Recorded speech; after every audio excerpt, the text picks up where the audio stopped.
जो कहती थी कि मुश्किल वक्त ही असली इम्तिहान होता है। सलीम ने पास के शहर में जाकर मजदूरी की। दिन में ईंट ढोता, रात को थकान से चूर होकर भी पढ़ता।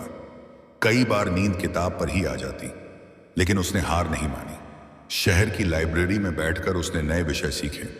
उसे समझ आया कि बाढ़ सिर्फ प्राकृतिक आपदा नहीं बल्कि प्रबंधन की कमी का भी नतीजा है। उसने निश्चय किया कि वह सिविल इंजीनियर बनेगा और अपने कस्बे के लिए ऐसा समाधान बनाएगा कि बाढ़ का असर कम हो सके। सालों की मेहनत के बाद उसने प्रवेश परीक्षा पास की। कॉलेज में दाखिला मिला तो फीस की समस्या फिर सामने आई। कुछ शिक्षकों ने उसकी लगन देखकर मदद की, छात्रवृत्ति मिली। उसने पूरी ताकत से पढ़ाई की। नदी प्रबंधन, बांध निर्माण और पर्यावरण संतुलन पर उसने विशेष ध्यान दिया। उसे हमेशा अपने कस्बे की टूटी दीवारें और रोती हुई अम्मी याद रहती।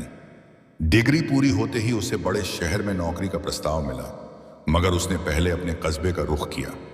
उसने स्थानीय प्रशासन से मिलकर एक योजना बनाई। नदी के किनारे मजबूत तटबंध, पानी की दिशा नियंत्रित करने के लिए चैनल और बरसात का पानी संग्रह करने की व्यवस्था। शुरुआत में लोगों को भरोसा नहीं था, मगर सलीम ने समझाया कि डर से भागने से बेहतर है समस्या को समझकर समाधान ढूंढना। काम शुरू हुआ। महीनों की मेहनत, धूप और संघर्ष के बाद संरचना तैयार हुई। अगले साल बरसात आई, नदी उफनी, मगर इस बार पानी नियंत्रित रहा। कस्बा सुरक्षित था, लोगों की फसलें बच गईं, घर सुरक्षित रहे। उस दिन पूरे कस्बे ने सलीम को कंधों पर उठा लिया। उसके अब्बू की आंखों में गर्व था और अम्मी की दुआएं आसमान छू रही थीं। सलीम ने महसूस किया कि असली जीत वही है जो सिर्फ अपनी नहीं, सबकी जिंदगी बदल दे। उसने समझ लिया कि मुश्किलें रुकावट नहीं, दिशा बदलने का इशारा होती हैं। अगर उस दिन बाढ़ उसका घर न गिराती तो शायद उसके अंदर बदलाव की आग न जलती। अगर आज तुम्हें लगता है कि हालात तुम्हारे खिलाफ हैं, तो याद रखो कि नदी का उफान भी हमेशा नहीं रहता। सब्र और मेहनत से तूफान को भी काबू किया जा सकता है। अपने सपनों को हालात के हवाले मत करो, अपने डर को ताकत में बदलो, क्योंकि जब एक नाव चलाने वाले का बेटा पूरे कस्बे की तकदीर बदल सकता है, तो तुम भी अपने जीवन की दिशा बदल सकते हो। बस यकीन, सब्र और लगातार प्रयास, यही 3 चीजें तुम्हें उस किनारे तक ले जाएंगी जहां सुकून, कामयाबी और इज्जत तुम्हारा इंतजार कर रही है। यह रही एक और बहुत लंबी, दिल को छू लेने वाली, रूह को हिला देने वाली और जिंदगी की सच्चाई को गहराई से समझाने वाली कहानी। लगातार प्रवाह में, बिना खाली स्थान के, पहाड़ों से घिरे एक दूर दराज गांव में अय्यान नाम का एक लड़का रहता था। गांव छोटा था, रास्ते कच्चे थे और सर्दियों में बर्फ इतनी गिरती कि कई दिनों तक दुनिया से संपर्क टूट जाता। अय्यान के अब्बू लकड़ी काटकर बाजार में बेचते थे और अम्मी घर में ऊन काटकर स्वेटर बनाती थीं। घर में पैसे कम थे, मगर दुआएं बहुत थीं। अय्यान बचपन से ही आसमान को बड़ी गहराई से देखा करता था। जब भी रात को तारे चमकते, वह सोचता कि इतने अंधेरे के बावजूद ये तारे कैसे रोशनी देते हैं। उसके दिल में एक बात बैठ गई थी, अंधेरा चाहे कितना भी गहरा हो, एक छोटी सी रोशनी भी उसे चीर सकती है। गांव का स्कूल छोटा था, कभी शिक्षक आते, कभी नहीं। किताबें पुरानी थीं, पन्ने फटे हुए, लेकिन अय्यान की प्यास नहीं थी। वह जो भी पढ़ता, उसे दिल से समझने की कोशिश करता। उसने कई बार कुरान की आयतों का अर्थ सुना था, जिनमें इल्म और सब्र की अहमियत बताई गई थी। उसे लगता था कि ज्ञान सिर्फ नौकरी पाने का रास्ता नहीं,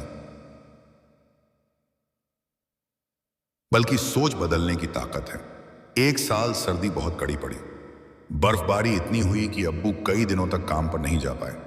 घर में राशन कम होने लगा। अय्यान ने देखा कि अम्मी चुपके से अपनी रोटी का हिस्सा उसे दे देती हैं। उस रात उसने फैसला किया कि वह हालात का इंतजार नहीं करेगा, बल्कि उन्हें बदलेगा। वह सुबह 4 बजे उठता, पहाड़ की ढलान से नीचे बने छोटे से बाजार तक चलता और एक दुकान पर सामान उतारने में मदद करता। बदले में उसे थोड़े पैसे मिलते। फिर वह स्कूल जाता, शाम को वापस आकर पढ़ाई करता। थकान उसके शरीर में होती, उसके सपने थकते नहीं थे। गांव में बिजली अक्सर चली जाती थी। अय्यान मिट्टी के दिए की रोशनी में पड़ता। कई बार हवा का झोंका आता और दिया बुझ जाता। वह फिर से जलाता और खुद से कहता, अगर यह छोटा सा दिया हार नहीं मानता, तो मैं क्यों मानूं? समय बीतता गया। एक दिन जिला स्तर की परीक्षा की घोषणा हुई। गांव से बहुत कम बच्चे हिस्सा लेते थे क्योंकि तैयारी का साधन नहीं था। अय्यान ने हिम्मत की। उसने उधार की किताबें लीं, पुराने सवाल हल किए और खुद को हर दिन थोड़ा बेहतर बनाने की कोशिश की। परीक्षा का दिन आया। उसने पूरी ईमानदारी से पेपर हल किया। परिणाम जब आया तो पूरे जिले में उसका नाम सबसे ऊपर था। गांव में पहली बार किसी ने इतना बड़ा मुकाम हासिल किया था। लोग हैरान थे कि पहाड़ों के बीच रहने वाला, सीमित साधनों वाला यह लड़का कैसे आगे निकल गया। अय्यान को शहर के बड़े कॉलेज में पढ़ने का मौका मिला। शहर उसके लिए बिल्कुल नया था। ऊंची इमारतें, तेज रफ्तार जिंदगी और हर तरफ प्रतियोगिता। शुरुआत में उसे डर लगा। कई बार उसे लगा कि वह यहां फिट नहीं बैठता, मगर हर बार उसे अपने गांव का दिया याद आता। उसने तय किया कि वह खुद को कम नहीं आंकेगा। कॉलेज में उसने इंजीनियरिंग चुनी। उसका सपना था कि वह अपने गांव तक ऐसी सड़क बनाए जो हर मौसम में खुली रहे। उसने देखा था कि कैसे बर्फबारी के कारण लोग अस्पताल नहीं पहुंच पाते, बच्चों की पढ़ाई रुक जाती और व्यापार ठप हो जाता। वह सिर्फ अपनी सफलता नहीं, अपने गांव की तरक्की चाहता था। सालों की मेहनत, प्रोजेक्ट, असफल प्रयोग और अनगिनत जागी रातों के बाद उसने डिग्री पूरी की। उसे शहर में अच्छी नौकरी मिली, तनख्वाह भी अच्छी थी, मगर उसके दिल में अब भी पहाड़ों की ठंडी हवा और गांव की आवाजें थीं। कुछ साल अनुभव लेने के बाद वह वापस अपने क्षेत्र में लौटा। उसने सरकारी अधिकारियों से मिलकर पहाड़ी सड़क परियोजना का प्रस्ताव रखा। शुरुआत में फाइलें अटकती रहीं। कागजी कार्रवाई, अनुमति, बजट, सब कुछ धीमा था, मगर अय्यान ने सब्र रखा। उसने हार नहीं मानी। आखिरकार काम शुरू हुआ। मशीनें आईं, मजदूर जुटे और पहाड़ों को काट कर मजबूत सड़क बनाई जाने लगी। गांव के लोग रोज दूर खड़े होकर काम देखते और दुआ करते। महीनों बाद सड़क तैयार हुई। अब एम्बुलेंस सीधे गांव तक पहुंच सकती थी। बच्चे नियमित स्कूल जा सकते थे। व्यापार बढ़ने लगा। उस दिन जब पहली बस गांव में दाखिल हुई, अय्यान की आंखों में आंसू थे। उसे लगा जैसे उसके बचपन का हर संघर्ष आज मुस्कुरा रहा है। उसने समझ लिया कि सपने सिर्फ देखने के लिए नहीं होते, उन्हें पूरा करने के लिए साहस, सब्र और निरंतर मेहनत चाहिए। अगर आज तुम्हें लगता है कि तुम्हारे पास साधन कम है, तो याद रखो कि पहाड़ों के बीच जलता एक छोटा दिया भी रास्ता दिखा सकता है। हालात तुम्हारी शुरुआत तय कर सकते हैं, मगर मंजिल नहीं। मंजिल तुम्हारे इरादे तय करते हैं। जब तुम गिरकर भी उठते हो, जब अंधेरे में भी रोशनी ढूंढते हो और जब अपने सपनों को दूसरों की भलाई से जोड़ते हो, तभी असली कामयाबी मिलती है। अय्यान की कहानी यह सिखाती है कि तकदीर इंतजार करने से नहीं बदलती, उसे बदलने के लिए कदम उठाने पड़ते हैं। और जब कदम सच्चाई, मेहनत और नेक नीयत के साथ उठते हैं, तो पहाड़ भी रास्ता दे देते हैं। यह रही एक और बहुत लंबी, गहराई से भरी, रूह को छू लेने वाली और जिंदगी की दिशा बदल देने वाली कहानी। लगातार प्रवाह में, बिना खाली स्थान के। समंदर के किनारे बसे एक पुराने शहर में आरिफ नाम का एक लड़का रहता था। उसका घर तंग गलियों के बीच था, जहां सुबह मछलियों की महक, नावों की आवाज और लोगों की भागदौड़ से दिन शुरू होता था। उसके अब्बू मछुआरे थे, जो रोज सुबह अंधेरे में जाल लेकर निकल जाते और शाम को लौटते तो कभी चेहरे पर मुस्कान होती, कभी चिंता। अम्मी घर पर सूखी मछली तैयार करती और थोड़ा बहुत सिलाई का काम भी कर लेती। आरिफ बचपन से ही समंदर को देखता आया था। उसे लगता था कि समंदर सिर्फ पानी नहीं, एक किताब है जिसमें गहराई, रहस्य, तूफान और सुकून सब कुछ लिखा है। कई बार वह किनारे बैठकर लहरों को गिनता। एक लहर आती, टूटती, लौट जाती, फिर दूसरी आती। उसने समझ लिया कि कोशिश भी लहरों जैसी होनी चाहिए। एक बार टूट जाओ तो वापस आओ और फिर कोशिश करो। आरिफ पढ़ाई में अच्छा था, लेकिन हालात आसान नहीं थे।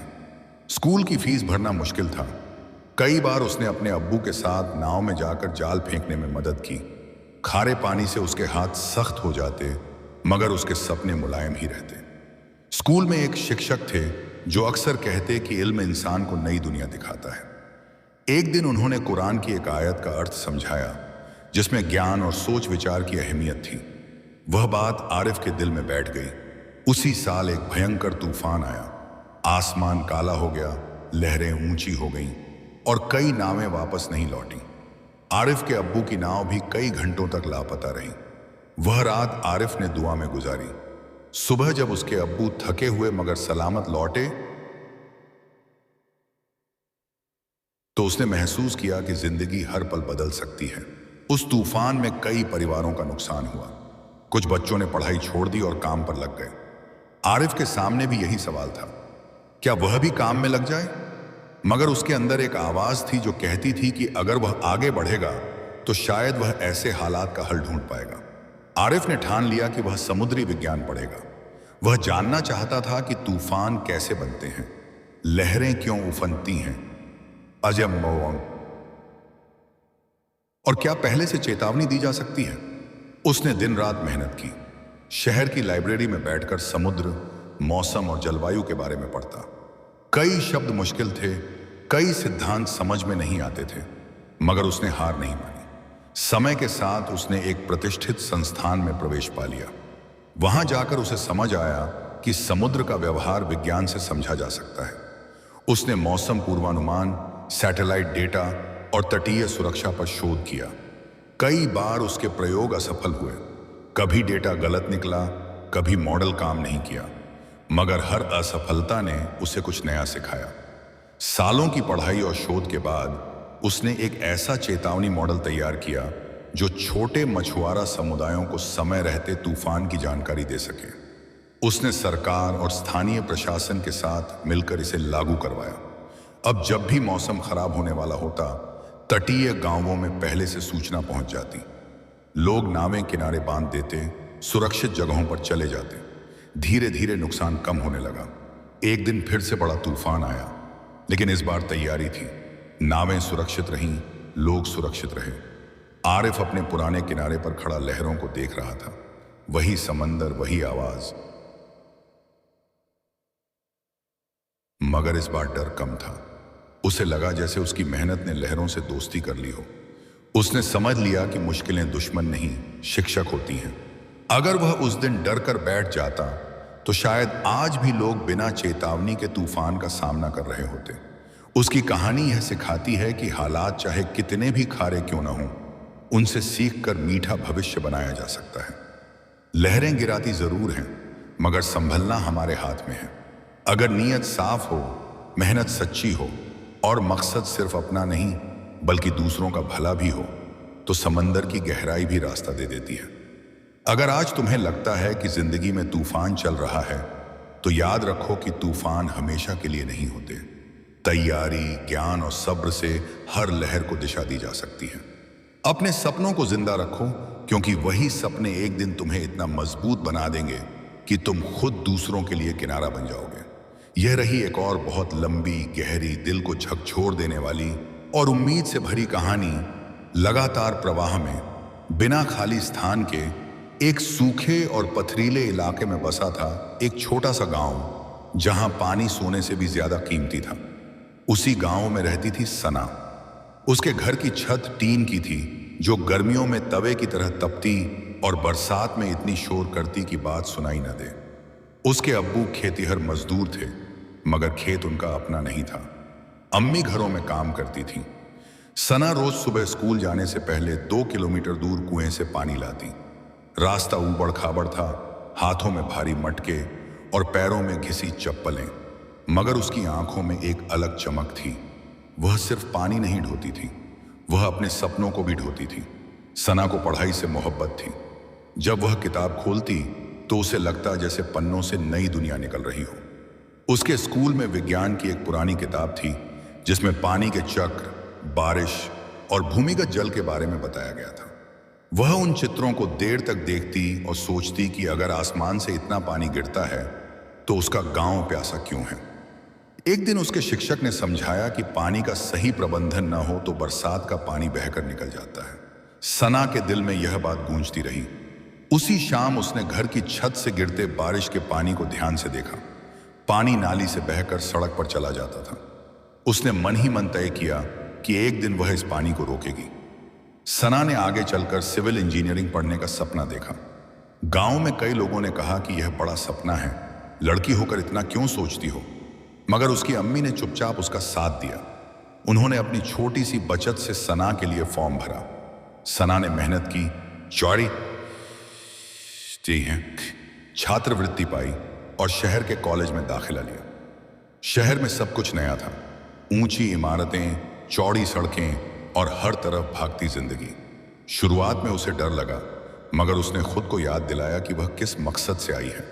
उसने पानी संरक्षण, वर्षा जल संचयन और ग्रामीण संरचना पर विशेष ध्यान दिया। लाइब्रेरी में बैठकर वह घंटों केस स्टडी पढ़ती। कहीं छोटे बांध बनाकर पानी रोका गया था, कहीं छतों से पाइप के जरिए टंकियों में पानी जमा किया गया था। उसे प्रेरणा मिली एपीजे अब्दुल कलाम के जीवन से, जिनके बारे में उसने पढ़ा कि साधारण पृष्ठभूमि से उठकर भी इंसान देश के लिए बड़ा काम कर सकता है। सना ने समझ लिया कि शुरुआत छोटी हो सकती है, मगर सोच बड़ी होनी चाहिए। डिग्री पूरी करने के बाद उसने बड़ी कंपनी की नौकरी ठुकरा दी और अपने जिले में वापस लौटी। लोगों को हैरानी हुई, इतनी पढ़ाई के बाद गांव क्यों? मगर सन्ना जानती थी कि उसका सपना वहीं पूरा होगा। उसने पंचायत से मिलकर वर्षा जल संचयन की योजना रखी। शुरुआत में लोग संशय में थे, पैसे कहां से आएंगे, काम कैसे होगा? सना ने धैर्य रखा। उसने छोटे छोटे मॉडल बनाए, समझाया कि छतों पर पाइप लगाकर पानी टंकियों में जमा किया जा सकता है, खेतों के पास छोटे गड्ढे बनाकर पानी जमीन में उतारा जा सकता है। पहला प्रोजेक्ट स्कूल से शुरू हुआ। बरसात आई और पहली बार पानी बहकर जाने के बजाय टंकी में भरने लगा। बच्चों ने तालियां बजाईं। कुछ महीनों बाद गांव के कई घरों में ऐसी व्यवस्था बन गई। अगले साल जब गर्मी आई, नहीं कोई तो कुएं में पानी पहले से ज्यादा था। लोगों ने महसूस किया कि बदलाव सचमुच संभव है। धीरे धीरे आसपास के गांवों भी जुड़ते गए। सना का नाम फैलने लगा। उसने बड़े बांध नहीं बनाए, छोटे छोटे उपायों से बड़ी समस्या हल की। एक दिन जब वह उसी रास्ते से गुजरी जहां बचपन में मटका लेकर चलती थी, तो उसने देखा कि अब वहां पानी की टंकी लगी है और बच्चे मुस्कुराते हुए खेल रहे हैं। उसकी आंखों में आंसू थे, मगर इस बार थकान के नहीं, सुकून के। उसने समझ लिया कि असली कामयाबी वही है जो सिर्फ अपने लिए नहीं, दूसरों के लिए भी राहत बने।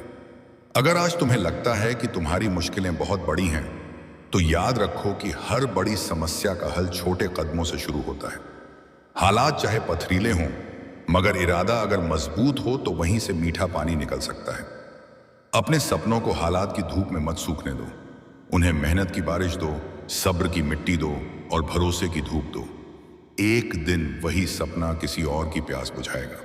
और जब तुम पीछे मुड़कर देखोगे तो समझोगे कि तुम्हारी हर तकलीफ ने तुम्हें उस मकसद के लिए तैयार किया था। जिंदगी का असली मतलब सिर्फ आगे बढ़ना नहीं, बल्कि दूसरों को भी साथ लेकर चलना है। जब नीयत साफ हो और कदम सच्चे हों, तो सूखी जमीन भी हरियाली में बदल जाती है। यह रही एक और बहुत लंबी, दिल को छू लेने वाली, रूह को झकझोर देने वाली और उम्मीद से भरी कहानी। यदि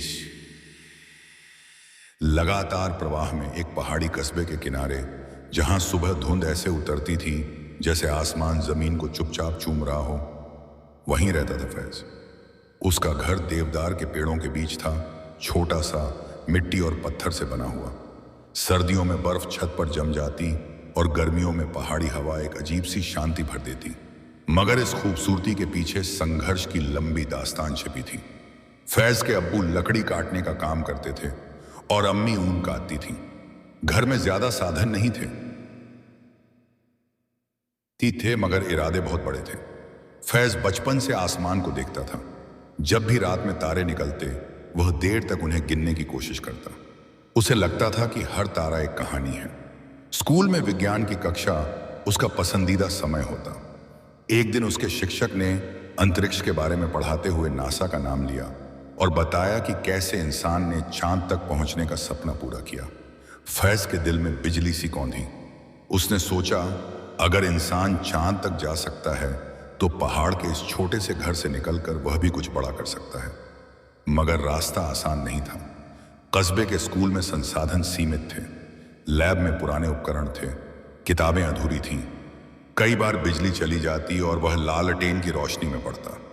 दोस्तों ने मजाक उड़ाया कि इतना पढ़कर क्या करेगा, मगर फैज के अंदर एक चुप सी आग थी। उसने इंटरनेट कैफे में जाकर अंतरिक्ष विज्ञान पर लेख पढ़े, वीडियो देखे और नोट्स बनाए। उसने जाना कि भारत में भी अंतरिक्ष के क्षेत्र में बड़ा काम हो रहा है। जब उसने इंडियन स्पेस रिसर्च ऑर्गेनाइजेशन के मिशनों के बारे में पढ़ा तो उसे लगा कि उसका सपना और भी करीब है। 12वीं के बाद उसने इंजीनियरिंग की तैयारी की। आर्थिक हालात कमजोर थे, मगर उसने छात्रवृत्ति हासिल की। शहर में पढ़ाई शुरू हुई तो उसे लगा जैसे दुनिया अचानक बहुत तेज हो गई हो। हर तरफ प्रतियोगिता थी, होशियार छात्र थे और कठिन पाठ्यक्रम। शुरुआत में वह कई परीक्षाओं में पीछे रह गया। एक रात वह हॉस्टल की छत पर बैठा रो पड़ा। उसे लगा कि शायद वह पहाड़ों तक ही सीमित है। मगर तभी उसे अपने अब्बू की बात याद आई।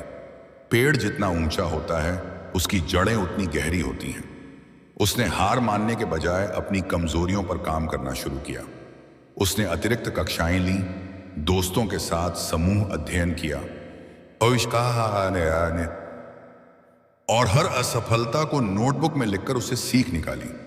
धीरे धीरे उसका आत्मविश्वास लौटा। अंतिम वर्ष में उसने एक प्रोजेक्ट बनाया, एक छोटा सा मॉडल जो कम लागत में मौसम की सटीक जानकारी दे सके, खासकर पहाड़ी इलाकों के लिए। उसका विचार था कि अगर मौसम का पूर्वानुमान बेहतर हो तो पहाड़ों में रहने वाले लोग भूस्खलन और भारी बारिश से पहले सावधान हो सकते हैं। उसके प्रोजेक्ट को राष्ट्रीय स्तर पर सराहा गया। कुछ साल बाद मेहनत और अनुभव के बाद उसे अंतरिक्ष अनुसंधान केंद्र में काम करने का मौका मिला। वह दिन उसके लिए अविश्वसनीय था। जब उसने पहली बार लॉन्च पैड को देखा तो उसे अपने पहाड़ याद आए। उसे लगा जैसे उसकी छोटी सी दुनिया ने उसे यहां तक पहुंचाया है। उसने एक ऐसे मिशन पर काम किया जो पृथ्वी की सतह और मौसम के पैटर्न का अध्ययन करता था। उसका उद्देश्य सिर्फ वैज्ञानिक उपलब्धि नहीं था, वह चाहता था कि पहाड़ी और तटीय क्षेत्रों के लोग प्राकृतिक आपदाओं से पहले चेतावनी पा सकें। जब उपग्रह सफलतापूर्वक कक्षा में पहुंचा तो उसकी आंखों में आंसू आ गए। यह सिर्फ एक तकनीकी सफलता नहीं थी साहब, यह उस छोटे से घर, लालटेन की रोशनी और ठंडी रातों की मेहनत की जीत थी। कई साल बाद वह अपने कस्बे लौटा, स्कूल में बच्चों से मिला। उसने उन्हें बताया कि सपने देखने के लिए बड़े शहर में पैदा होना जरूरी नहीं, जरूरी है बड़ा सोचने की हिम्मत। उसने स्कूल में एक छोटी विज्ञान प्रयोगशाला बनवाने में मदद की। जब उसने बच्चों को दूरबीन से चांद दिखाया तो उसे अपने बचपन की वो रातें याद आईं जब वह तारे गिना करता था। उसने समझ लिया कि कामयाबी सिर्फ ऊंचाई छूने का नाम नहीं, बल्कि वहां पहुंचकर दूसरों के लिए रास्ता रोशन करने का नाम है। अगर आज तुम्हें लगता है कि तुम्हारे पास साधन कम हैं, तो याद रखो, साधन नहीं, संकल्प तुम्हें आगे ले जाता है। पहाड़ की चढ़ाई मुश्किल होती है, मगर हर कदम तुम्हें ऊपर ले जाता है। गिरोगे, फिसलोगे, मगर अगर नजर शिखर पर रहेगी तो एक दिन वहां पहुंच जाओगे। अपने हालात को अपनी पहचान मत बनने दो, अपनी पहचान अपने सपनों से बनाओ। जब नीयत साफ हो, मेहनत सच्ची हो और मकसद दूसरों की भलाई हो तो आसमान भी तुम्हारी राह में रुकावट नहीं बनता। एक दिन वही तारे जिन्हें तुम दूर समझते हो तुम्हारी मेहनत के गवाह बनेंगे। यह रही एक और बहुत लंबी, गहरी, दिल और रूह को छू लेने वाली प्रेरणादायक कहानी। लगातार प्रवाह में एक बड़े शहर की भीड़-भाड़ वाली गलियों के बीच एक पुरानी सी कॉलोनी थी, जहां मकान एक दूसरे से सटे हुए थे और छतें जैसे आपस में बातें करती हों। वहीं रहता था आरिफ। उसके घर की खिड़की से सामने दिखती थी चमचमाती ऊंची इमारतें, जिनमें रात को भी रोशनी जगमगाती रहती थी। वह अक्सर सोचता था, क्या कभी उसकी जिंदगी में भी ऐसी रोशनी आएगी? आरिफ के अब्बू एक छोटी सी दर्जी की दुकान चलाते थे। दिन भर सिलाई मशीन की आवाज घर तक सुनाई देती। अम्मी घर संभालती और खाली समय में कढ़ाई का काम करती। घर की हालत ठीक थी, मगर सपनों के लिए जगह बहुत बड़ी थी। आरिफ पढ़ाई में ठीक था, पर असाधारण नहीं। स्कूल में कई बच्चे उससे आगे थे। कई बार वह खुद को भीड़ में खोया हुआ महसूस करता।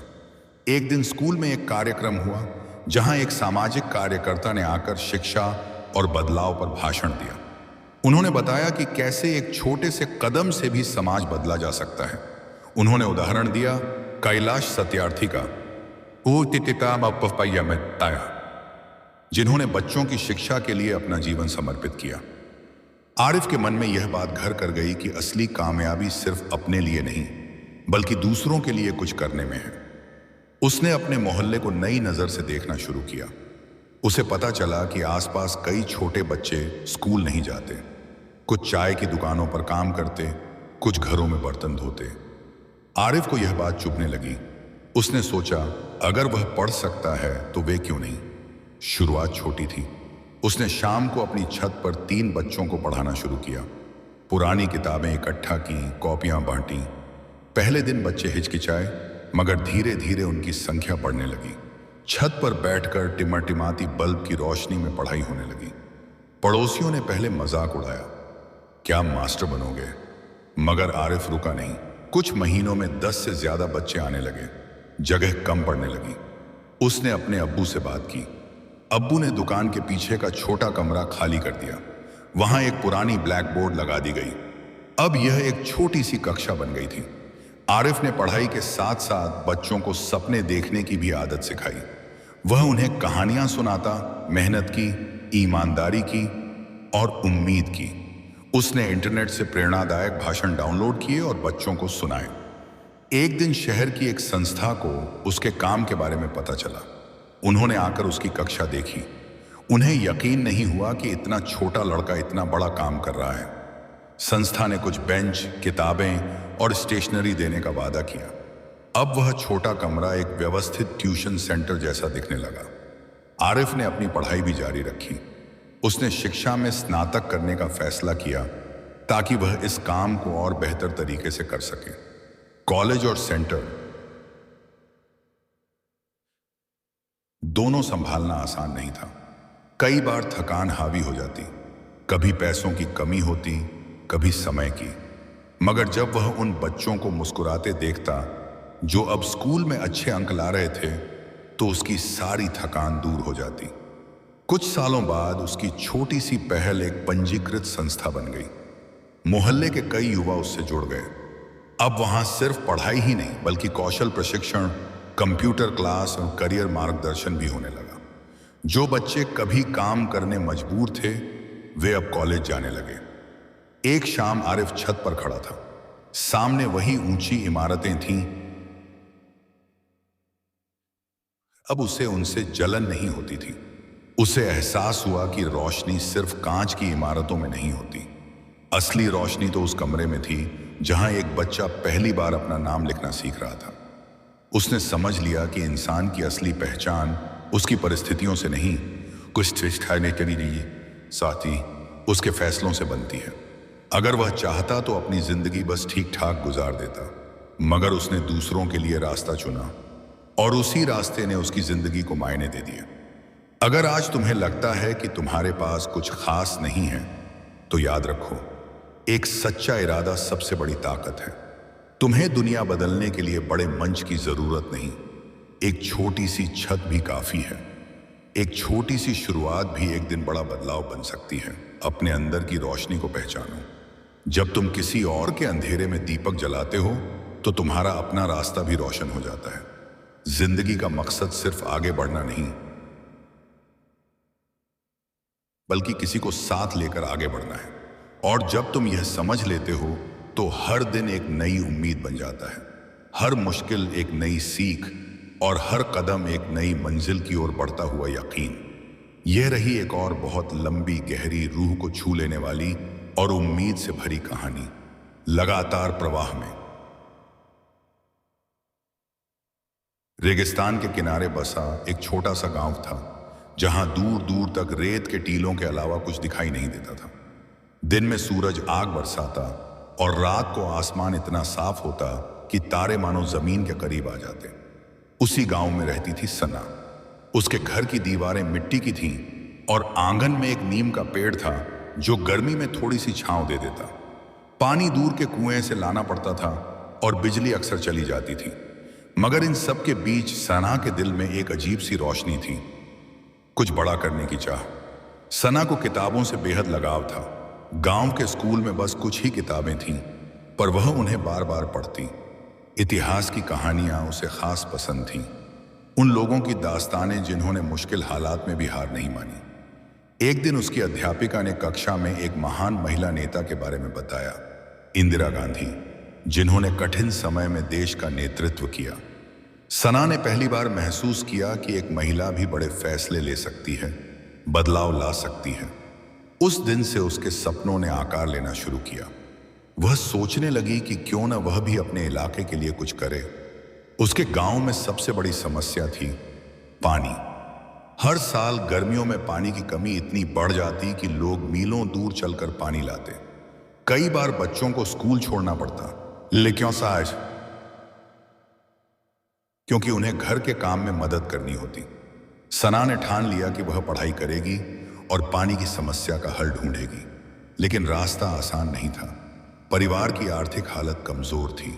कई रिश्तेदार कहते, लड़की है, ज्यादा पढ़कर क्या करेगी। मगर सना की अम्मी ने उसका साथ दिया। उन्होंने कहा, रेगिस्तान में भी फूल खिलते हैं, बस धैर्य चाहिए। सना ने मेहनत शुरू की। वह सुबह जल्दी उठती, घर के काम में मदद करती और फिर स्कूल जाती। शाम को लालटेन की रोशनी में पढ़ती। कई बार गर्मी इतनी होती कि पसीना किताबों पर गिरता, मगर उसने हार नहीं मानी। उसने विज्ञान में रुचि ली, खासकर पर्यावरण और जल संरक्षण में। 12वीं के बाद उसने शहर जाकर पर्यावरण इंजीनियरिंग पढ़ने का निश्चय किया। यह फैसला बड़ा था, गांव छोड़ना, परिवार से दूर जाना और एक अनजान दुनिया में कदम रखना। शुरुआत में उसे बहुत कठिन लगा। शहर की भीड़, तेज रफ्तार, अलग माहौल ने उसे डरा दिया। कई बार उसे अपने गांव की शांति याद आती, मगर उसने खुद से वादा किया था, वह लौटेगी मगर खाली हाथ नहीं। कॉलेज में उसने जल प्रबंधन पर विशेष ध्यान दिया। उसने जाना कि वर्षा जल संचयन, छोटे बांध और भूमिगत जल संरक्षण जैसे उपायों से पानी की समस्या काफी हद तक हल हो सकती है। उसने एक प्रोजेक्ट तैयार किया जिसमें कम लागत में वर्षा जल इकट्ठा कर उसे लंबे समय तक सुरक्षित रखने का तरीका बताया गया। उसका प्रोजेक्ट राष्ट्रीय स्तर की प्रतियोगिता में चुना गया। जब उसका नाम पुकारा गया तो उसे अपने गांव का नीम का पेड़ याद आया।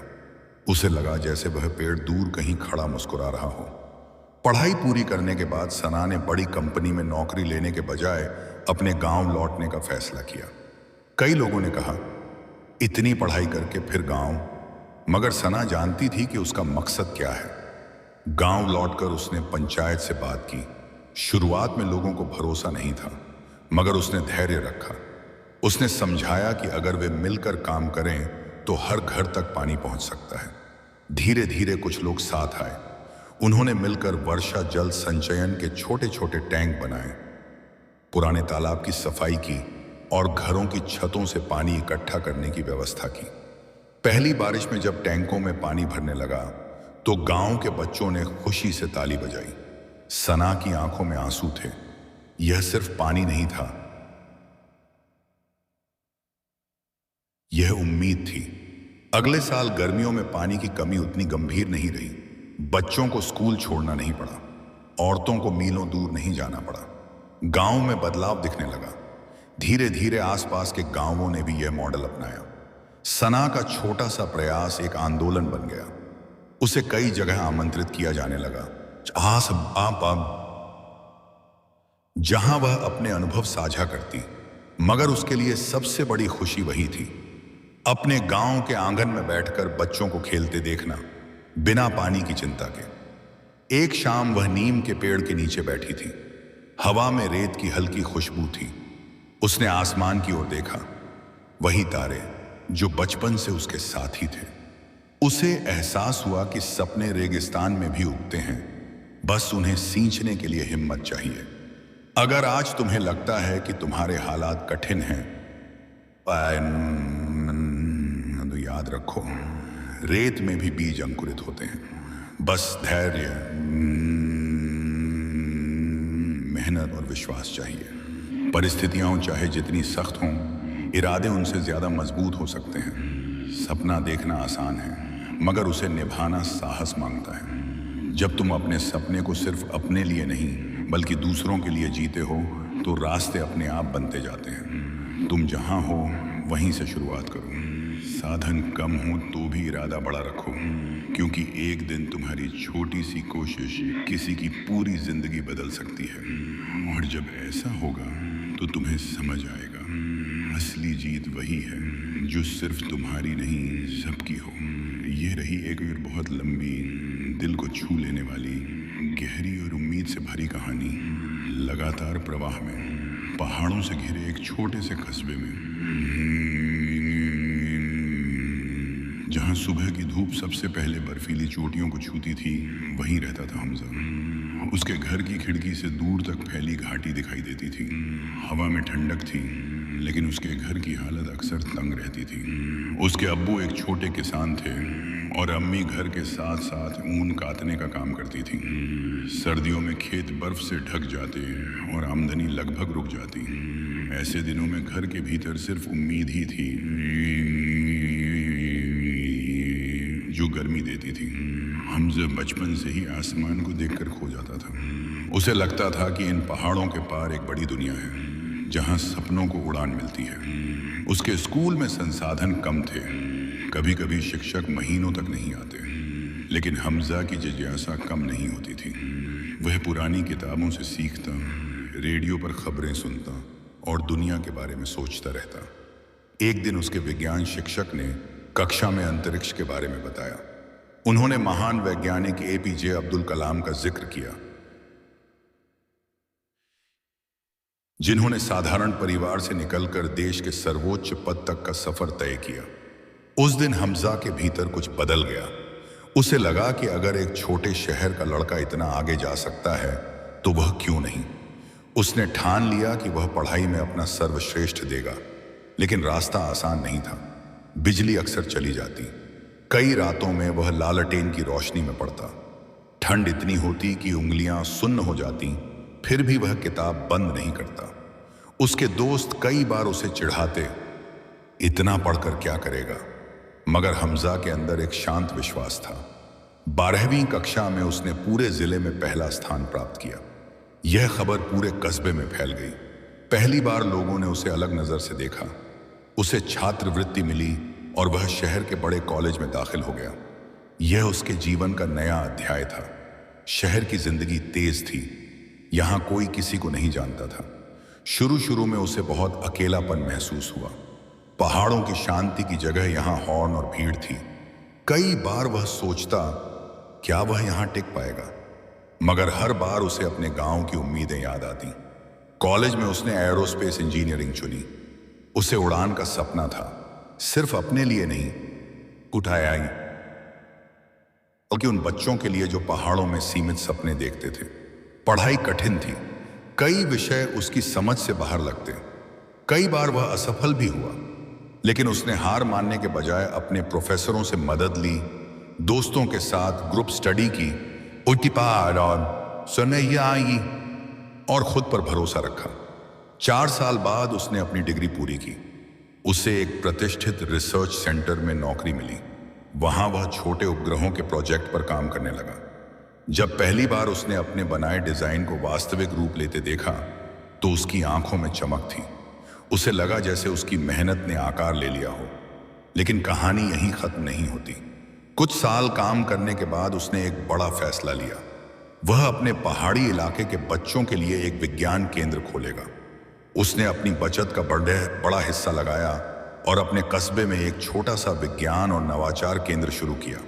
शुरुआत में वहां सिर्फ 5 बच्चे आए, मगर हमजा ने हार नहीं मानी। उसने उन्हें छोटे छोटे प्रयोग सिखाए, आसमान के बारे में बताया, रॉकेट के मॉडल बनवाए। धीरे धीरे बच्चों की संख्या बढ़ने लगी। गांव के लोग जो कभी उसे ख्वाब देखने वाला लड़का कहते थे, अब गर्व से कहते, यह हमारा हमजा है। एक दिन जब उसके विज्ञान केंद्र के बच्चों ने राज्य स्तरीय प्रतियोगिता में पुरस्कार जीता तो पूरे कस्बे में जश्न मनाया गया। हमजा को एहसास हुआ कि असली सफलता सिर्फ अपनी उपलब्धियों में नहीं बल्कि दूसरों को आगे बढ़ाने में है। एक सर्द शाम वह अपने पुराने घर की छत पर खड़ा था। सामने वही पहाड़ थे, वही घाटी, मगर अब उसके अंदर का नजरिया बदल चुका था। उसे समझ आ गया था कि पहाड़ रास्ता रोकते नहीं बल्कि ऊंचाई का एहसास कराते हैं। अगर आज तुम्हें लगता है कि तुम्हारे हालात कठिन हैं तो याद रखो, ठंडी हवाएं मजबूत बनाती हैं। सीमित साधन तुम्हें सीमित नहीं करते, वे तुम्हें रचनात्मक बनाते हैं। असफलता तुम्हें रोकती नहीं, वह तुम्हें तैयार करती है। सपना देखने से मत डरो। अगर रास्ता लंबा है तो कदम छोटे छोटे रखो, मगर रुकना मत। जब तुम लगातार चलते रहते हो तो पहाड़ भी झुकते हुए लगते हैं। तुम्हारी कहानी अभी लिखी जा रही है। हर संघर्ष एक पंक्ति है, हर मेहनत एक शब्द और हर उम्मीद एक शीर्षक। एक दिन जब तुम पीछे मुड़कर देखोगे तो तुम्हें समझ आएगा, मुश्किलें तुम्हें तोड़ने नहीं गढ़ने आई थीं।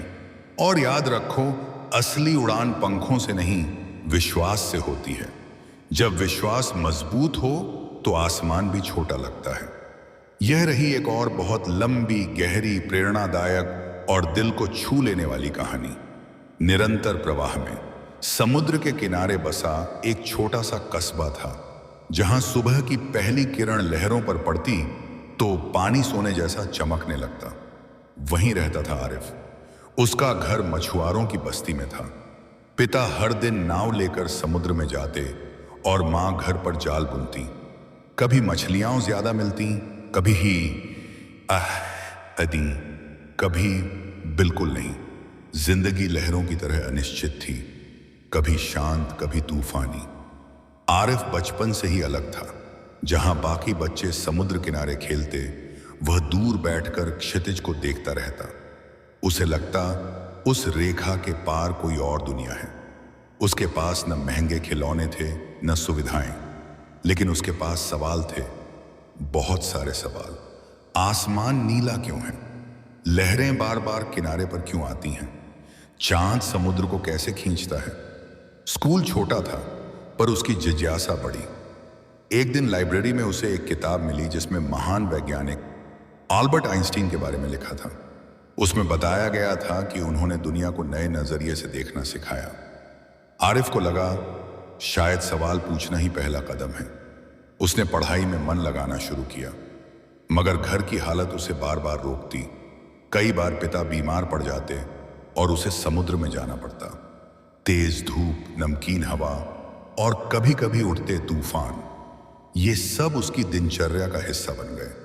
लेकिन नाव पर बैठकर भी वह किताब साथ रखता। जब पिता जाल डालते, वह चुपचाप पढ़ता। एक साल ऐसा आया जब लगातार तूफानों ने मछुआरों की कमाई लगभग खत्म कर दी। घर में पैसों की कमी हो गई। आरिफ की पढ़ाई छूटने की कगार पर थी। रिश्तेदारों ने सलाह दी, उसे पूरा समय काम पर लगा दो। मगर उसकी मां ने कहा, लहरें चाहे जितनी ऊंची हों, किनारा हमेशा होता है। आरिफ ने छात्रवृत्ति के लिए परीक्षा दी। उसने रात रात भर पढ़ाई की। जब परिणाम आया तो उसका नाम सूची में सबसे ऊपर था। उसे शहर के बड़े कॉलेज में दाखिला मिला। यह उसके लिए समुद्र से निकलकर एक नई दुनिया में कदम रखने जैसा था। शहर में सब कुछ अलग था, ऊंची इमारतें, तेज रफ्तार जिंदगी और प्रतिस्पर्धा। शुरुआत में वह घबरा गया। उसे लगा वह यहाँ के छात्रों जितना तेज नहीं है। मगर उसे अपने समुद्र की याद आई, जहां हर लहर किनारे से टकराकर लौटती है, फिर और मजबूत होकर आती है। उसने मेहनत जारी रखी। भौतिकी उसका पसंदीदा विषय बन गया। उसने समुद्र और चांद के रिश्ते पर प्रोजेक्ट बनाया, ज्वार भाटा पर शोध किया। उसके प्रोफेसर उसके काम से प्रभावित हुए। धीरे धीरे उसका आत्मविश्वास बढ़ा। कॉलेज के अंतिम वर्ष में उसने एक शोध प्रतियोगिता में हिस्सा लिया। उसका विषय था समुद्री ऊर्जा का उपयोग। उसने दिखाया कि कैसे छोटे तटीय कस्बों में लहरों की ऊर्जा से बिजली पैदा की जा सकती है। यह विचार उसके अपने अनुभव से निकला था, जहां बिजली अक्सर चली जाती थी। जब उसका प्रोजेक्ट राष्ट्रीय स्तर पर चुना गया तो उसे मंच पर बुलाया गया। तालियों की आवाज के बीच उसे अपने पिता का झुर्रियों भरा चेहरा याद आया। हर सुबह समुद्र में उम्मीद लेकर जाते थे। उसे अपनी मां के हाथ याद आए, जो जाल बुनते बुनते भी उसके सपनों को थामे हुए थे। पढ़ाई पूरी करने के बाद उसने बड़ी कंपनी में नौकरी की। कुछ सालों में उसने अनुभव और संसाधन जुटाए। फिर एक दिन उसने फैसला लिया, वह अपने कस्बे में लौटेगा और समुद्री ऊर्जा का छोटा प्लांट लगाएगा। लोगों ने कहा, इतनी अच्छी नौकरी छोड़कर, मगर आरिफ जानता था कि उसका असली सपना क्या है। उसने सरकार और कुछ संगठनों से मदद ली। कई महीनों की मेहनत के बाद तट पर एक छोटा सा ऊर्जा संयंत्र खड़ा हुआ। जब पहली बार उस संयंत्र से बस्ती में रोशनी जली तो बच्चों ने खुशी से चिल्लाया। जिन घरों में कभी अंधेरा रहता था, वहां बल्ब चमक रहे थे। आरिफ की आंखों में आंसू थे। यह सिर्फ बिजली नहीं थी, यह बदलाव था। धीरे धीरे उस मॉडल को दूसरे तटीय इलाकों ने भी अपनाया। आरिफ को सम्मान मिला, पुरस्कार मिले, मगर उसके लिए सबसे बड़ा पुरस्कार वह मुस्कान थी जो उसके पिता के चेहरे पर थी जब उन्होंने कहा, तूने सच में लहरों को काबू कर लिया। एक शाम वह समुद्र किनारे बैठा था। सूरज डूब रहा था और आसमान लाल नारंगी रंगों से भर गया था। लहरें पहले की तरह आ जा रही थीं, मगर अब वह जानता था, हर लहर में ताकत है, बस उसे पहचानने की जरूरत है। अगर तुम्हें लगता है कि तुम्हारी परिस्थितियां कठिन हैं, तो याद रखो, समुद्र हमेशा शांत नहीं रहता, लेकिन नाविक चलना नहीं छोड़ता। कठिनाइयां तुम्हें रोकने नहीं, मजबूत बनाने आती हैं। तुम्हारे अंदर भी ऊर्जा है, शायद अभी वह लहर की तरह बिखरी हुई है, मगर जब तुम उसे दिशा दोगे तो वही ऊर्जा रोशनी बन जाएगी। सपने बड़े रखो, चाहे साधन छोटे हों, क्योंकि इतिहास गवाह है, बदलाव हमेशा वहीं से शुरू हुआ है जहां किसी ने परिस्थितियों को किस्मत मानने से इनकार कर दिया। और याद रखो, किनारे तक वही पहुंचता है जो तैरना नहीं छोड़ता।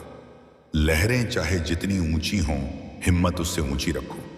एक दिन तुम्हारी कहानी भी किसी और के लिए उम्मीद की रोशनी बनेगी। यह रही एक और बहुत लंबी, गहरी, दिल को छू लेने वाली और पूरी तरह नई प्रेरणादायक कहानी।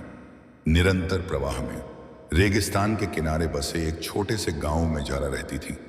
दूर दूर तक फैली रेत, तपती धूप और शाम को ठंडी होती हवाएं, यही उसका संसार था। गांव में पानी की कमी थी, स्कूल छोटा था और सपने अक्सर परिस्थितियों के बोझ तले दब जाते थे। लेकिन झारा की आंखों में एक अजीब सी चमक थी, जैसे वह इस रेत के पार कुछ और देखती हो। उसके अब्बा ऊंटों का व्यापार करते थे और कई कई दिनों तक सफर पर रहते। अम्मी गांव की औरतों के साथ कढ़ाई का काम करती।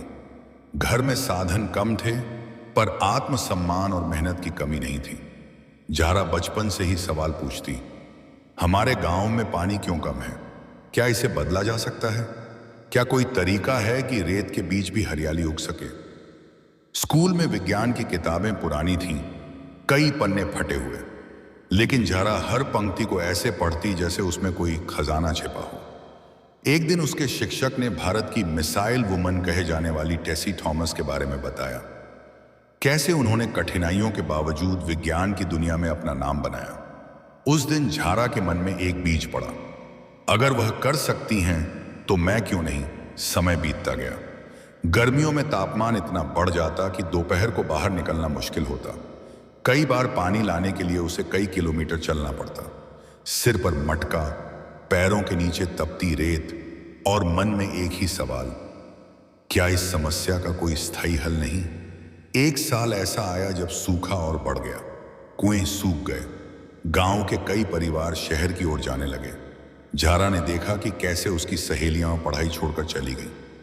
उसके भीतर डर भी था और जिद भी। उसने तय किया कि वह इस समस्या का हल खोजेगी। 12वीं पास करने के बाद उसने पर्यावरण विज्ञान पढ़ने का निश्चय किया। शहर जाना आसान नहीं था, पैसों की तंगी थी। उसने छात्रवृत्ति के लिए आवेदन किया और रात रात भर पढ़ाई की। जब चयन सूची आई तो उसका नाम उसमें था। गांव में पहली बार किसी लड़की ने इतने बड़े कॉलेज में दाखिला लिया था। शहर में शुरुआत कठिन रही, भाषा अलग, माहौल अलग, प्रतिस्पर्धा तीव्र। कई बार उसे लगा कि वह पीछे रह जाएगी, मगर हर बार उसे अपने गांव की प्यास याद आती और वही उसे आगे बढ़ाती। कॉलेज में उसने जल संरक्षण और सौर ऊर्जा पर ध्यान केंद्रित किया। उसने पढ़ा कि कैसे रेगिस्तानी क्षेत्रों में वर्षा जल संचयन और सोलर पंप की मदद से पानी की समस्या कम की जा सकती है। उसने अपने प्रोजेक्ट के लिए अपने ही गांव को चुना। उसका शोध सरल था लेकिन प्रभावशाली, कम लागत वाला सौर चालित जल संचयन मॉडल। उसने दिखाया कि कैसे घरों की छतों से वर्षा का पानी इकट्ठा करके भूमिगत टैंक में जमा किया जा सकता है और सौर ऊर्जा से पंप चलाकर उसे खेतों तक पहुंचाया जा सकता है। शुरुआत में कई लोगों ने उसके विचार को गंभीरता से नहीं लिया। कुछ ने कहा, रेगिस्तान में हरियाली, यह सिर्फ किताबों में अच्छा लगता है। लेकिन झारा ने हार नहीं मानी। उसने प्रोफेसरों से मदद ली, छोटे छोटे फंड जुटाए और पढ़ाई के साथ साथ मॉडल तैयार किया। डिग्री पूरी करने के बाद वह अपने गांव लौटी। उसके हाथ में डिग्री थी पर दिल में जिम्मेदारी। उसने पंचायत से बात की, लोगों को समझाया। धीरे धीरे कुछ परिवार उसके साथ जुड़े। पहला वर्षा जल संचयन टैंक बना। बारिश आई, कम पानी टैंक में जमा हुआ। सौर पंप से खेत तक पानी पहुंचा।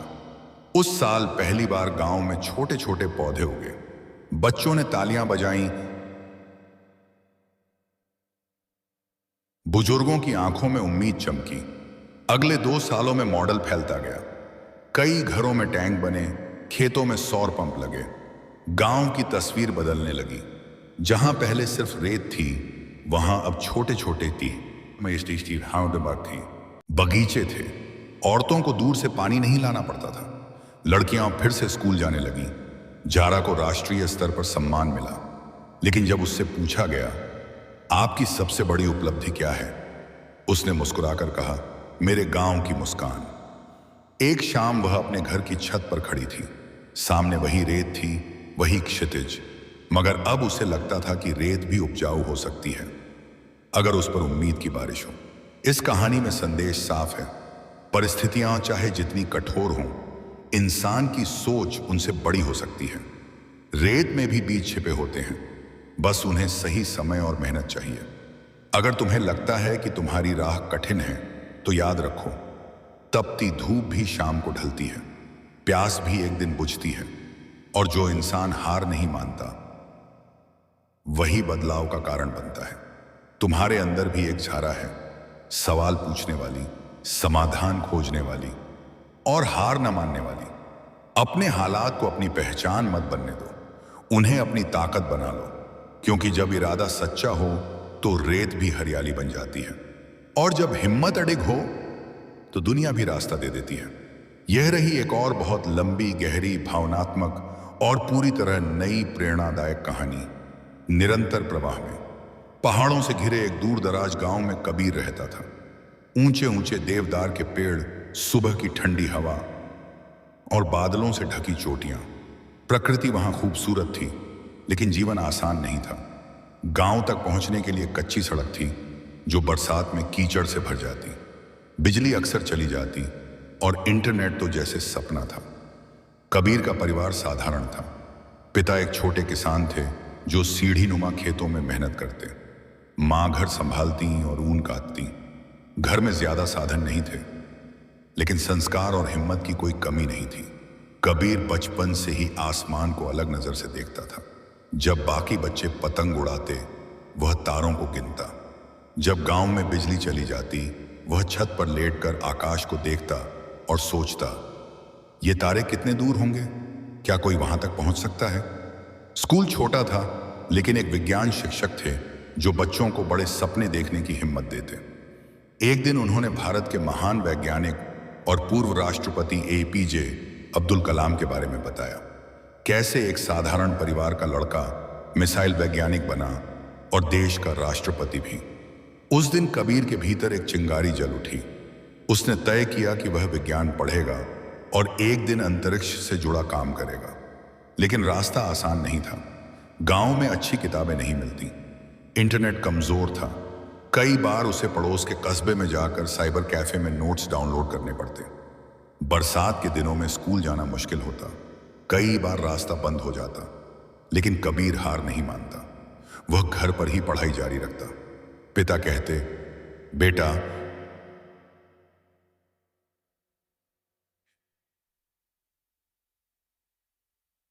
यही हमारा काम है। लेकिन मां चुपचाप उसके सपनों का साथ देती। 12वीं की परीक्षा में उसने पूरे जिले में टॉप किया। यह गांव के लिए गर्व की बात थी। उसे शहर के प्रतिष्ठित इंजीनियरिंग कॉलेज में दाखिला मिला, लेकिन फीस बड़ी चुनौती थी। परिवार ने जमीन का एक छोटा हिस्सा बेच दिया। कबीर ने वादा किया, मैं यह भरोसा कभी टूटने नहीं दूंगा। शहर में आकर उसे लगा जैसे वह किसी और दुनिया में आ गया हो। आधुनिक लैब, तेज रफ्तार छात्र, और हर तरफ प्रतिस्पर्धा।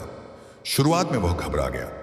कई छात्र उससे बेहतर अंग्रेजी बोलते, तकनीकी ज्ञान में आगे थे। उसे लगा वह पीछे रह जाएगा।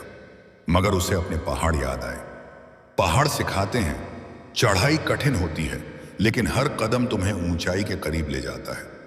उसने अपनी कमजोरी को ताकत बनाने का फैसला किया। अंग्रेजी सुधारने के लिए रोज अखबार पढ़ा, तकनीकी ज्ञान के लिए अतिरिक्त कक्षाएं ली, देर रात तक लैब में काम किया। कॉलेज के तीसरे साल में उसे एक प्रोजेक्ट मिला, कम लागत वाला सैटेलाइट मॉडल। उसका सपना अब आकार ले रहा था। उसने अपने दोस्तों के साथ मिलकर एक छोटा क्यूब सैटेलाइट डिजाइन किया। संसाधन सीमित थे, लेकिन जज्बा बढ़ा। उन्होंने राष्ट्रीय प्रतियोगिता में हिस्सा लिया। सैकड़ों टीमों के बीच उनका चयन हुआ। जब परिणाम घोषित हुए तो उनकी टीम को विशेष सम्मान मिला। कबीर की आंखों में आंसू थे। उसे लगा जैसे उसके पहाड़ों ने उसे आशीर्वाद दिया हो। डिग्री पूरी करने के बाद उसे देश की प्रमुख अंतरिक्ष संस्था में नौकरी मिली। वह उस संस्थान में पहुंचा जिसका नाम उसने बचपन में किताबों में पढ़ा था, इंडियन स्पेस रिसर्च ऑर्गेनाइजेशन। वहां काम करना उसके लिए सपना सच होने जैसा था। सैटेलाइट मिशन, रॉकेट लॉन्च, अनुसंधान, हर दिन नया अनुभव। लेकिन उसके दिल में एक और सपना था, अपने गांव के बच्चों तक विज्ञान पहुंचाना। कुछ वर्षों के अनुभव के बाद उसने अपने गांव में विज्ञान केंद्र शुरू किया। उसने अपने वेतन का एक हिस्सा उसमें लगाया। वहां दूरबीन रखी गई, छोटे छोटे प्रयोगों की लैब बनाई गई। गांव के बच्चे अब तारों को सिर्फ दूर से नहीं देखते थे, वे उन्हें समझने लगे। एक रात उसने बच्चों को खुले मैदान में इकट्ठा किया, दूरबीन से चांद दिखाया। बच्चों की आंखों में वही चमक थी जो कभी उसकी आंखों में थी। उसने मुस्कुराकर कहा, तारे दूर नहीं हैं, बस मेहनत की सीढ़ी चढ़नी होती है। धीरे धीरे उस छोटे विज्ञान केंद्र की चर्चा आसपास के इलाकों में फैल गई। कई छात्र वहां से प्रेरित होकर आगे बढ़े।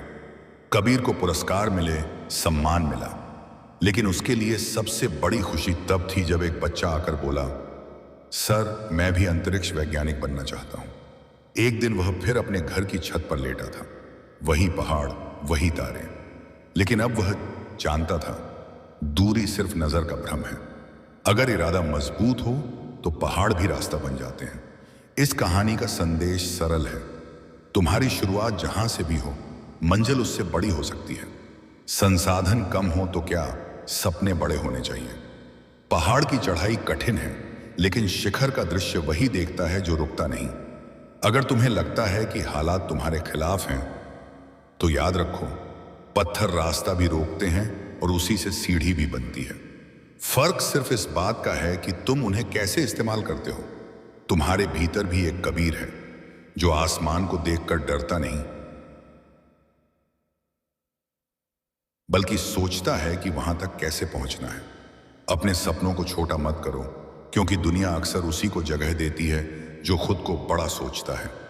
मेहनत को आदत बनाओ, सीखने को जुनून और धैर्य को साथी। एक दिन तुम्हारी कहानी भी किसी और के लिए रोशनी बनेगी। याद रखो, तारे हमेशा वहीं रहते हैं, बदलता सिर्फ इंसान का हौसला है। और जब हौसला अडिग हो तो आसमान भी सीमा नहीं रहता। यह रही एक और बहुत लंबी, गहरी, दिल को छू लेने वाली और पूरी तरह नई प्रेरणादायक कहानी। निरंतर प्रवाह में समुद्र किनारे बसे एक छोटे से कस्बे में आरिफ रहता था। सुबह सुबह यानी जब सूरज पानी की लहरों पर सुनहरी रेखाएं खींचता तो पूरा किनारा चमक उठता। मछुआरों की नावें दूर तक जाती और नमकीन हवा हर घर में समा जाती। बाहर से यह जगह शांत और सुंदर लगती थी, लेकिन अंदर ही अंदर यहाँ के लोगों की जिंदगी संघर्षों से भरी थी। आरिफ के अब्बा मछुआरे थे। हर दिन सुबह 4 बजे उठते, जाल उठाते और समुद्र में निकल जाते। कई बार तूफान आ जाता, कई बार जाल खाली लौटता। कमाई अनिश्चित थी। अम्मी घर पर सूखी मछली बेचती। घर में 3 छोटे भाई बहन थे। जिम्मेदारी बड़ी थी। आरिफ बचपन से ही समुद्र को ध्यान से देखता था। उसे लहरों का आना जाना, ज्वार भाटा का बदलना और आसमान का रंग बदलना सब कुछ आकर्षित करता। लेकिन वह एक बात से परेशान रहता। हर साल तूफान आता और कई नावें टूट जाती। कई परिवार कर्ज में डूब जाते। एक साल ऐसा आया जब भयंकर चक्रवात ने पूरे कस्बे को हिला दिया। कई घरों की छत उड़ गईं, नावें टूट गईं और लोग दिनों तक बिजली पानी के बिना रहे। आरिफ ने पहली बार डर को इतने करीब से देखा, लेकिन उसी डर के बीच उसने एक सवाल सोचा। क्या हम पहले से तैयारी नहीं कर सकते? क्या कोई तरीका नहीं कि हम मौसम को पहले समझ सकें? स्कूल में उसकी मुलाकात एक भूगोल शिक्षक से हुई, जिन्होंने मौसम विज्ञान के बारे में बताया। उन्होंने समझाया कि कैसे उपग्रह और रडार तूफानों की जानकारी पहले दे सकते हैं। उस दिन आरिफ के भीतर एक नया सपना जन्मा। वह मौसम वैज्ञानिक बनेगा। उसने पढ़ाई में खुद को झोंक दिया, लेकिन समस्या थी संसाधनों की। घर की हालत ऐसी नहीं थी कि वह महंगी कोचिंग कर सके। उसने लाइब्रेरी की पुरानी किताबों से पढ़ाई की। इंटरनेट के लिए कस्बे के साइबर कैफे में बैठता। कई बार पैसे न होने पर मालिक उसे मुफ्त में बैठने देता। क्योंकि उसने आरिफ की लगन देखी थी। 12वीं के बाद उसने छात्रवृत्ति परीक्षा दी। मेहनत रंग लाई। उसे राष्ट्रीय स्तर के संस्थान में प्रवेश मिला। इंडिया मेट्रोलॉजिकल डिपार्टमेंट से जुड़ा प्रशिक्षण कार्यक्रम। यह उसके लिए सपना सच होने जैसा था। शहर में पढ़ाई कठिन थी। जटिल गणित, भौतिकी के सिद्धांत, कंप्यूटर मॉडल, सब कुछ नया था। कई बार उसे लगा कि वह इस स्तर का नहीं है, लेकिन जब भी वह हार मानने की सोचता, उसे अपने कस्बे के टूटे घर और रोते बच्चे याद आते।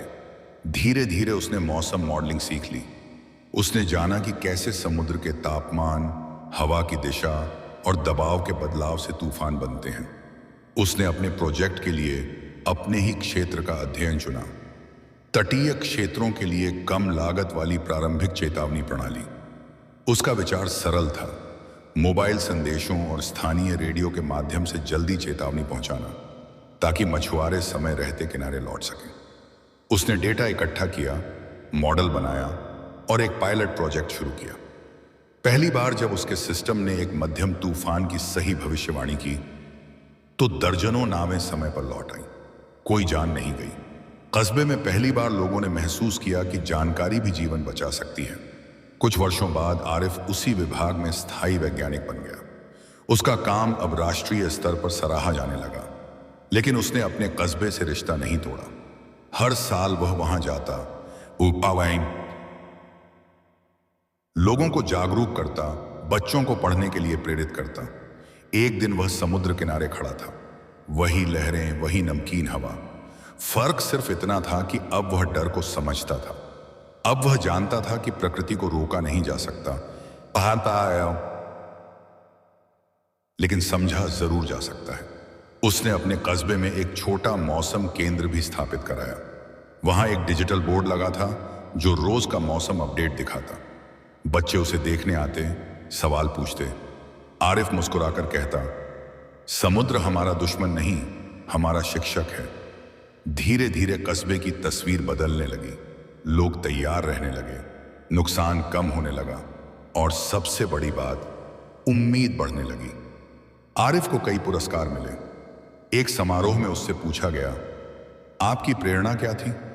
उसने जवाब दिया, डर। मैंने डर को ही अपना शिक्षक बना लिया। इस कहानी का संदेश गहरा है। जिंदगी में जो चीज हमें डराती है वही हमें दिशा भी दे सकती है। फर्क सिर्फ इस बात का है कि हम भागते हैं या समझते हैं।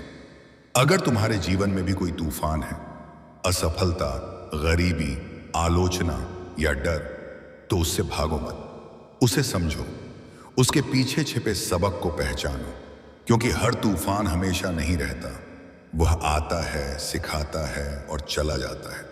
लेकिन जो इंसान उससे सीख लेता है वह पहले से ज्यादा मजबूत हो जाता है। तुम्हारे भीतर भी एक आरिफ है जो लहरों से डरता नहीं बल्कि उन्हें पढ़ना सीखता है। अपने हालात को दोष देने से बेहतर है उन्हें समझना और बदलना।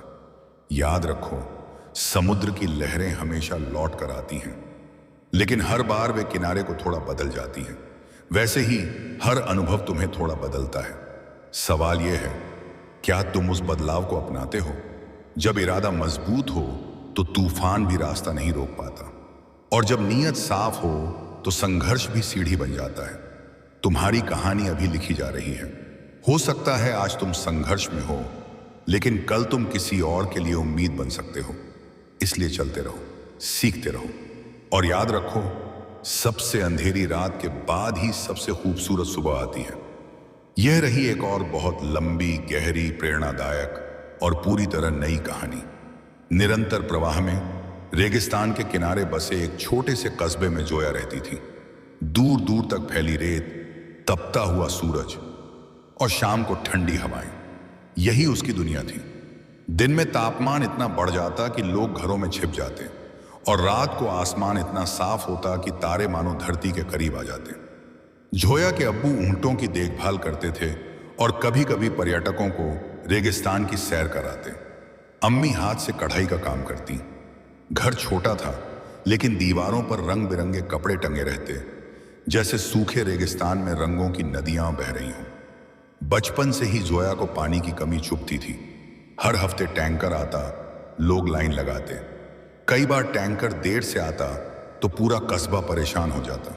वह सोचती, इतनी धूप है, इतना सूरज है, क्या इससे पानी नहीं बनाया जा सकता? स्कूल में एक दिन विज्ञान की कक्षा में शिक्षक ने सौर ऊर्जा के बारे में बताया। उन्होंने भारत के सोलर मिशन का जिक्र किया और बताया कि कैसे रेगिस्तानी इलाकों में बड़े बड़े सोलर प्लांट लगाए जा रहे हैं, जैसे भादला सोलर पार्क। उस दिन जोया की आंखों में चमक आ गई। उसने तय कर लिया, वह सौर ऊर्जा से पानी की समस्या हल करने की कोशिश करेगी। लेकिन रास्ता आसान नहीं था। कस्बे में लड़कियों की पढ़ाई अक्सर 10वीं के बाद रुक जाती। कई लोग कहते, इतनी पढ़ाई का क्या करोगी? लेकिन जोया के माता पिता ने उसका साथ दिया। वह देर रात तक पढ़ती, दिन में घर के काम में हाथ भटाती और फिर किताबों में खो जाती। उसने विज्ञान मेले में हिस्सा लिया। उसका मॉडल था सोलर डिस्टिलेशन यूनिट, एक छोटा सा पारदर्शी बॉक्स जिसमें खारा पानी रखा जाता, सूरज की गर्मी से भाप बनती और फिर ठंडा होकर साफ पानी में बदल जाती। लोगों को उसका मॉडल छोटा लगा, लेकिन विचार बड़ा था। जिला स्तर पर उसे पुरस्कार मिला। पहली बार उसने महसूस किया कि उसका सपना सिर्फ सपना नहीं, एक दिशा है। 12वीं के बाद उसने इंजीनियरिंग की प्रवेश परीक्षा दी। कड़ी मेहनत के बाद उसे नवीकरणीय ऊर्जा रिन्यूएबल एनर्जी में दाखिला मिला। शहर में पढ़ाई के दौरान उसने जाना कि दुनिया भर में पानी की समस्या कितनी गंभीर है। कॉलेज में उसने रिसर्च शुरू की, कम लागत वाली सौर जल शुद्धिकरण प्रणाली। उसका लक्ष्य था ऐसी मशीन बनाना जो बिजली के बिना सिर्फ धूप से काम करे और जिसे गांव-गांव लगाया जा सके। शुरुआती प्रयोग असफल रहे। कभी पानी साफ नहीं होता, कभी लागत बढ़ जाती। कई बार प्रोफेसर ने कहा, विचार अच्छा है लेकिन व्यावहारिक नहीं। लेकिन जोया ने हार नहीं मानी। उसने रेगिस्तान के तापमान, हवा की नमी और स्थानीय परिस्थितियों पर डेटा इकट्ठा किया। उसने डिजाइन बदला। उसने स्थानीय सामग्री का इस्तेमाल किया ताकि लागत कम हो। धीरे धीरे उसका मॉडल बेहतर होता गया। अंतिम वर्ष में उसने एक प्रोटोटाइप तैयार किया। कॉलेज ने उसे राष्ट्रीय नवाचार प्रतियोगिता में भेजा। वहां कई बड़े बड़े प्रोजेक्ट थे, आर्टिफिशियल इंटेलिजेंस, हाईटेक मशीनें। उसके साधारण से दिखने वाले सोलर बॉक्स को देखकर कुछ लोग मुस्कुराए, लेकिन जब जजों ने देखा कि वह खारे पानी को पीने योग्य बना सकता है, वह भी बिना बिजली के, तो सब चौंक गए। उसे विशेष सम्मान मिला। डिग्री के बाद उसने नौकरी करने के बजाय अपना स्टार्टअप शुरू किया। शुरुआत कठिन थी, निवेशक भरोसा नहीं करते थे, लेकिन उसने छोटे स्तर से शुरुआत की, अपने ही कस्बे में। पहली यूनिट उसने अपने घर के बाहर लगाई। जब टैंकर देर से आया तो लोगों ने पहली बार उस मशीन से निकला साफ पानी पिया। धीरे धीरे भरोसा बढ़ा। आसपास के गांवों में भी यूनिट लगाई गई। कुछ सालों में उसका प्रोजेक्ट राज्य स्तर पर फैल गया। उसे सरकारी समर्थन मिला। उसकी तकनीक का जिक्र नवीकरणीय ऊर्जा मंचों पर होने लगा। एक दिन उसे आमंत्रण मिला एक बड़े सौर ऊर्जा सम्मेलन में भाषण देने का। मंच पर खड़े होकर उसने कहा, रेगिस्तान ने मुझे सिखाया कि जहां कमी होती है वहीं सबसे ज्यादा संभावना छिपी होती है। आज जोया का काम हजारों लोगों तक साफ पानी पहुंचा रहा है, लेकिन वह अब भी अपने कस्बे की वही लड़की है जो तपते सूरज को देखकर सोचती थी, इसमें ताकत है। उसकी कहानी हमें सिखाती है कि समस्या ही अवसर होती है। अगर तुम्हें अपने आसपास कोई कमी दिखती है तो शिकायत मत करो, सोचो कि तुम उसे कैसे बदल सकते हो। हर जगह कोई ना कोई रेगिस्तान है, जहां संसाधन कम है, सही वह है, उम्मीद कम है, लेकिन वही जगह सबसे बड़ा बदलाव भी ला सकती है। तुम्हारे जीवन में भी शायद अभी कठिनाइयां हों, लोग शक कर रहे हों, संसाधन कम हो, लेकिन याद रखो, सूरज हर दिन उगता है, चाहे रात कितनी भी लंबी क्यों ना हो। अगर तुम्हारे पास विचार है, मेहनत है और धैर्य है, तो धीरे धीरे रास्ता खुद बनता है। जोया ने यह नहीं सोचा कि वह अकेली क्या कर सकती है। उसने सोचा, अगर मैं शुरुआत करूं तो शायद बदलाव शुरू हो सकता है, और वही हुआ। इस कहानी का सार यही है, हालात चाहे कितने भी कठोर हों, अगर सोच सकारात्मक हो और इरादा मजबूत हो तो रेगिस्तान में भी नदियां बह सकती हैं। तुम्हारे भीतर भी एक रोशनी है, उसे परिस्थितियों की धूल से ढकने मत दो, उसे चमकने दो, क्योंकि जब तुम अपने सपनों के लिए खड़े होते हो तो दुनिया धीरे धीरे तुम्हारे साथ खड़ी होने लगती है। और याद रखो, सूरज की तपिश ही सोने को कुंदन बनाती है। संघर्ष तुम्हें तोड़ने नहीं तराशने आते हैं। चलते रहो, सीखते रहो और अपने अंदर के सूरज को कभी बुझने मत दो। यह रही एक और बहुत लंबी, गहरी और दिल को छू लेने वाली प्रेरणादायक कहानी। बिल्कुल नई, निरंतर प्रवाह में घने जंगलों और पहाड़ियों से घिरे एक छोटे से आदिवासी गांव में नील रहता था। वहां पक्की सड़क नहीं थी, अस्पताल दूर था और नेटवर्क तो जैसे मेहमान बनकर आता जाता था। बारिश के मौसम में नदी उफान पर आ जाती और गांव दुनिया से कट जाता। नील के पिता वन विभाग में अस्थायी कर्मचारी थे और मां जंगल से महुआ व लकड़ी इकट्ठा करती। घर में साधन कम थे, लेकिन आत्मसम्मान और मेहनत की आदत बहुत गहरी थी। नील बचपन से देखता था कि गांव में छोटी छोटी बीमारियां भी बड़ी समस्या बन जाती थीं। किसी को सांप काट ले, किसी को तेज बुखार हो जाए तो समय पर इलाज मिलना मुश्किल था। कई बार लोग शहर पहुंचने से पहले ही हालत बिगाड़ लेते। एक दिन उसके छोटे भाई को तेज बुखार हुआ। नदी उफान पर थी, गाड़ी नहीं आ सकी। पिता उसे कंधे पर उठाकर कई किलोमीटर पैदल चले। उस दिन नील के मन में एक सवाल बैठ गया, क्या ऐसा कोई तरीका नहीं कि इलाज गांव तक पहुंच सके? स्कूल में उसे जीव विज्ञान बहुत पसंद था। शिक्षक ने एक दिन आधुनिक चिकित्सा तकनीकों के बारे में बताया, मोबाइल हेल्थ यूनिट और दूर दराज इलाकों में डिजिटल स्वास्थ्य सेवाएं। उन्होंने all India institute of medical sciences का नाम लिया और बताया कि कैसे वहां से जुड़े डॉक्टर देश भर में रिसर्च करते हैं। नील ने उसी दिन तय कर लिया, वह डॉक्टर बनेगा। लेकिन यह सपना आसान नहीं था। गांव में कोचिंग नहीं थी, किताबें सीमित थीं, बिजली अक्सर चली जाती। वह लालटेन की रोशनी में पढ़ता। लोग कहते, इतनी पढ़ाई कर भी लोगे तो क्या शहर में टिक पाओगे? लेकिन नील ने दूसरों की आवाजों से ज्यादा अपने अंदर की आवाज सुनी। उसने मेहनत की, हर दिन एक लक्ष्य तय करता। उसने पुराने प्रश्न पत्र जुटाए। इंटरनेट न होने पर वह कस्बे की लाइब्रेरी जाता। धीरे धीरे उसका आत्मविश्वास बढ़ता गया। कड़ी मेहनत के बाद वह मेडिकल प्रवेश परीक्षा में सफल हुआ। उसे एक बड़े सरकारी मेडिकल कॉलेज में दाखिला मिला। पहली बार वह अपने गांव से बाहर इतने बड़े शहर में आया। ऊंची इमारतें, भीड़ भाड़, आधुनिक लैब, ये सब कुछ नया था।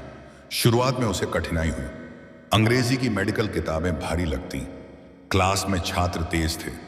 कई बार उसे लगा कि वह पीछे रह जाएगा, लेकिन हर बार उसे अपने गांव की याद आती। टूटी सड़क, दूर अस्पताल और भाई की वो रात। वह और मेहनत करने लगा। देर रात तक पढ़ता, सीनियर से मदद लेता। धीरे धीरे वह टॉप छात्रों में शामिल हो गया। इंटर्नशिप के दौरान उसने देखा कि शहरों में इलाज की सुविधाएं कितनी बेहतर हैं। उसी समय उसके मन में विचार आया, अगर तकनीक शहर में इतनी मदद कर सकती है तो गांव में क्यों नहीं? उसने टेलीमेडिसिन पर रिसर्च शुरू की। उसका प्रोजेक्ट था कम नेटवर्क वाले क्षेत्रों के लिए सरल डिजिटल हेल्थ सिस्टम। उसने ऐसा ऐप डिजाइन किया जो कम डेटा में भी काम कर सके और गांव के स्वास्थ्य कार्यकर्ता मरीज की जानकारी शहर के डॉक्टर तक भेज सके। शुरुआती परीक्षण में कई दिक्कतें आईं। कभी सिग्नल नहीं मिलता, कभी डेटा सही नहीं जाता। लेकिन नील ने हार नहीं मानी। उसने सिस्टम को और सरल बनाया। ऑफलाइन मोड जोड़ा ताकि नेटवर्क आने पर डेटा खुद भेजा जा सके। डिग्री पूरी होने के बाद उसने शहर में बड़ी नौकरी लेने के बजाय अपने क्षेत्र में काम करने का फैसला किया। लोगों ने कहा, इतनी मेहनत के बाद वापस गांव? लेकिन उसके लिए यही असली मंजिल थी। उसने अपने गांव में एक छोटा हेल्थ सेंटर शुरू किया। वहां बेसिक उपकरण थे और एक कंप्यूटर। अब गांव का स्वास्थ्य कार्यकर्ता मरीज का डेटा अपलोड करता और शहर के डॉक्टर ऑनलाइन सलाह देते। धीरे धीरे आसपास के गांव भी जुड़ने लगे। कई जानें बची जो पहले शायद समय पर इलाज न मिलने से चली जाती। कुछ वर्षों में उसका मॉडल राज्य स्तर पर अपनाया गया। उसे सम्मान मिला, मंच मिले, लेकिन उसके लिए सबसे बड़ा सम्मान तब था जब गांव की एक बुजुर्ग महिला ने कहा, बेटा, अब हमें शहर जाने का डर नहीं लगता। एक दिन वह उसी नदी के किनारे खड़ा था जो कभी उसे रोक देती थी। अब वहां एक छोटी पुलिया बन चुकी थी। उसे लगा जैसे उसकी जिंदगी भी ऐसी ही है। जहां कभी रुकावट थी, वहां अब रास्ता है। इस कहानी का संदेश साफ है, तुम्हारा दर्द ही तुम्हारा उद्देश्य बन सकता है। जो समस्या तुम्हें सबसे ज्यादा चुभती है, वही तुम्हारे जीवन की दिशा भी बन सकती है। अगर हालात कठिन हैं तो समझो कि तुम्हें मजबूत बनाया जा रहा है। अगर संसाधन कम हैं तो समझो कि तुम्हारी रचनात्मकता बढ़ाई जा रही है। हर किसी के जीवन में एक नदी होती है जो रास्ता रोकती है, लेकिन वही नदी एक दिन तुम्हारी ताकत की कहानी भी बन सकती है। नील ने अपने हालात को बहाना नहीं बनाया, उसने उन्हें कारण बना लिया। कुछ बदलने का कारण तुम भी कर सकते हो, चाहे तुम जहां से भी आते हो, चाहे परिस्थितियां कैसी भी हों। अगर इरादा साफ हो और मेहनत सच्ची हो तो रास्ते बनते हैं। याद रखो, सपने बड़े शहरों में नहीं, बड़े दिलों में जन्म लेते हैं। और जब दिल ठान ले तो जंगल, पहाड़, नदी, कुछ भी तुम्हें रोक नहीं सकता। चलते रहो, सीखते रहो और अपने अंदर की आग को जलाए रखो, क्योंकि वही आग एक दिन रोशनी बनकर न जाने कितनों का रास्ता रोशन करेगी।